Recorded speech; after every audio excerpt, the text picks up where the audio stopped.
So, my name is Brittany Tabares, and I'm here with Ariel Smith and Marianna Adams. And Ariel and I did mental health for this episode, and we will also be diving into some of interpersonal violence. So, Ariel, why don't you start off with what is mental health? Yes. So mental health, it includes one's emotional, psychological, and social well-being. It affects how one feels and acts on a daily basis. And it also can be determined based on how one handles stress, can affect their ability to relate to others and make choices in life at every stage of their life, from childhood to adolescent, as well as through adulthood. Yes, and with mental illness, it is a mental health condition that has negative effects on the individual. So it's how they think, feel, and behave. There are a lot of different mental illnesses, and there are a lot of factors that contribute to mental health problems, such as bullying and biological factors, genetics, brain chemistry, life experiences as trauma and abuse that one goes through, family history that also include mental health problems. Um, and it's not your fault. I deal with mental health issues. I'm sure Mariana and Ariel do too. And you're not alone. No one's ever alone in it. Um, so, what are some early warning signs that some of these people could look out for?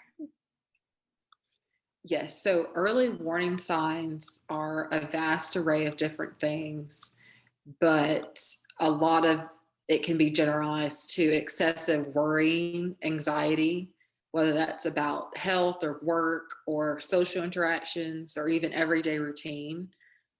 Someone constantly feeling like they're on edge and restless, as well as being fatigued easily, having trouble sleeping, concentrating, or just honestly controlling their feelings of worry as a whole. Yes, and a lot of them also, you know, they also like smoke and drinking, like substance abuse really plays a factor in it as well. A lot of people don't really think that it does, but um, drinking and substance abuse, such as smoking cigarettes, smoking drugs, using drugs, can make you feel more depressed because if anyone didn't know it, alcohol is actually a depressant. And if you're on antidepressants with drinking, it's not going to help you feel more happy in life. It's actually going to make you feel worse. Um, and that's also with hormones and like birth control can also uh, be a factor in early warning signs within like your hormone changes because you feel confused or forgetful, edgy, angry, upset, worried, scared while changing all these hormones are going through your body. You'll start yelling and fighting with your friends and family, very easily irritated, um, and experiencing severe mood swings that can cause problems in any relationship, friendship, family relationship, or a significant other relationship. Um, if you're having like persistent thoughts and memories that you can't get out of your head, that's also an early warning sign of a mental health issue. And hearing voices and believing things that aren't completely true or not true at all are some signs that you really need to see a medical professional about. And there are different disorders such as anxiety, depression, eating disorders, personality disorders, post traumatic stress disorders, and psychotic disorders. And some of those are caused by, genetics, family history, things that we've already touched on before, life experiences. Um, and that's just like how that the cookie crumbles sometimes, and some of those things that we just can't help. um, Ariel, do you deal with any anxiety disorders that we can talk about?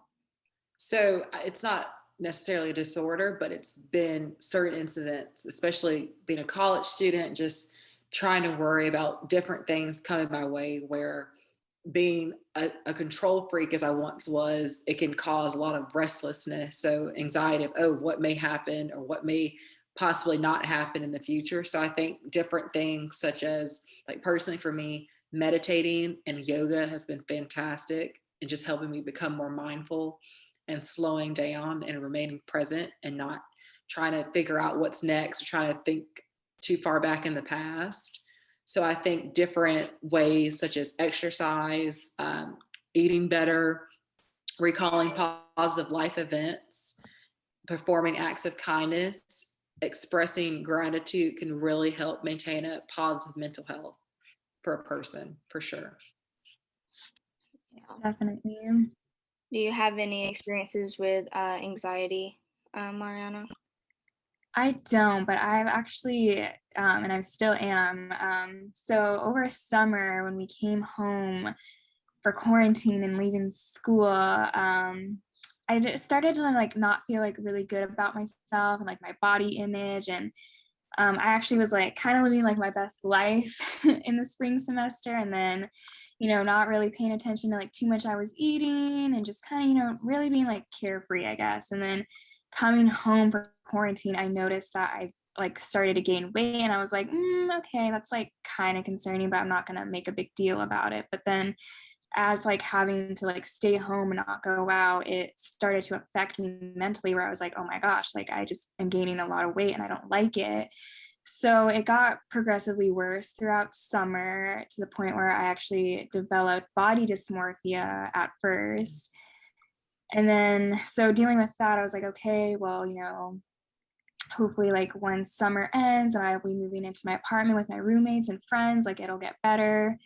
It didn't, and I actually developed bulimia. So I've been struggling with that ever since like the beginning of August up until this day. And I can't even like begin to describe how awful it is, like, experience something that your mindset is like not in like a normal state. It's like every day I'm constantly thinking about, okay, like, what am I going to eat today that's like not going to make me gain weight? Or it's, oh, I got to, make sure I go on my walk today for an hour. Or it's so consuming and it's awful. And I've been getting the help I need. And there's definitely days that are so much better than others. And where I like look in the mirror and I love myself and I say, okay, like it's okay to like eat as much as I want and not feel guilty about it.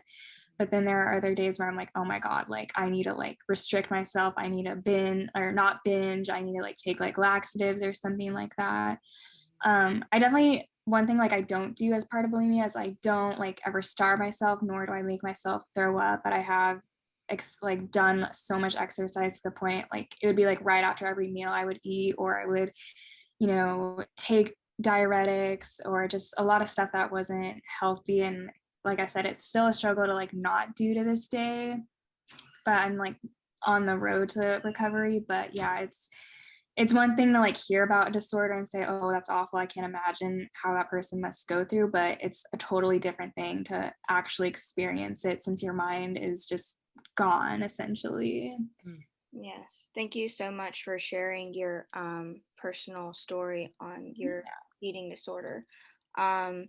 I personally, go through a personality disorder. It's called borderline personality disorder, and it's a cluster B personality disorder where you're very dramatic, over emotional, and unpredicted thinking or behavior. So recently, like most of my classmates know, I kind of like fell off the face of the earth from classes, and like that goes for all because it just like so it just happens like so abruptly, like you just fall into it, and it's like impulsive and risky behavior, an unattainable self-image, and unstable and intense relationships, and there's a lot of up and downs and lasting hours and days where I will be happy and then all of a sudden like it switches and changes. And if it wasn't for my medications, I wouldn't be where I am today.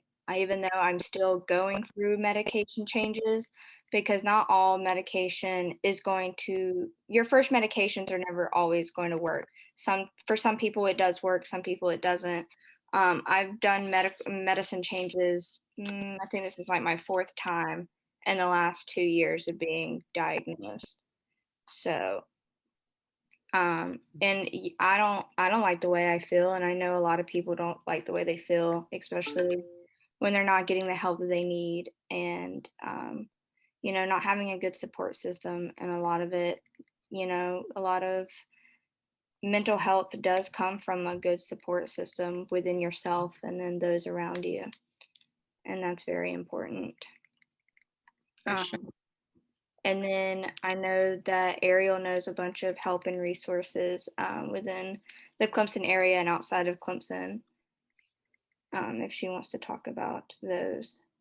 Yes. So a major one is obviously right here on campus, which is CAPS. I've actually used CAPS, continue to use CAPS. I think, for example, like I love to work out, and having a trainer, going to the gym, working out your body is so important, but also working out your mind. So having a counselor, a therapist, or psychiatrist to help you aid in not just staying where you are and being stagnant by yourself, but helping you to articulate different methods that will help you grow and deal with your condition or disorder in a more appropriate way. I think that's crucial for, just like I say, you have to work out your body, but you also have to work out your mind. So the number one idea of help is, at least with Clemson, is CAPS. There's also call centers that people can call, and if they're not feeling well, they're feeling suicidal. And I think sometimes just as easy as or simple as just phoning a friend or a family member can be so helpful. Just having someone to talk to is, like you said before, Brittany, like having that support system is crucial. Yeah.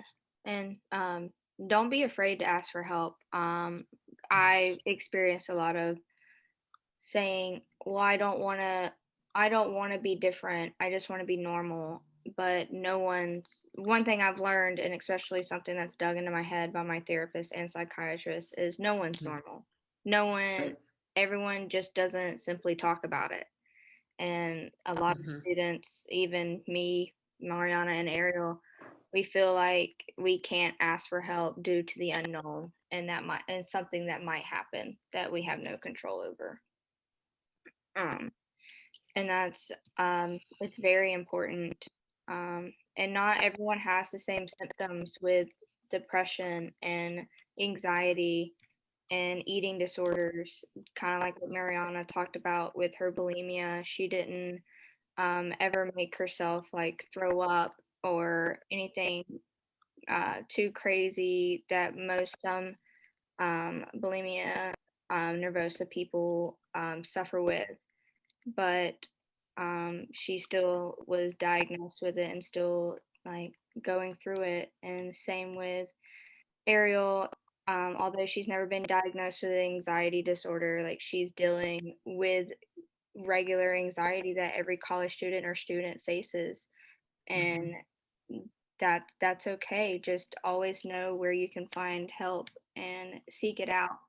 And it's worse and to not get help than to just to not get help. Agree. And I think we'll end it there.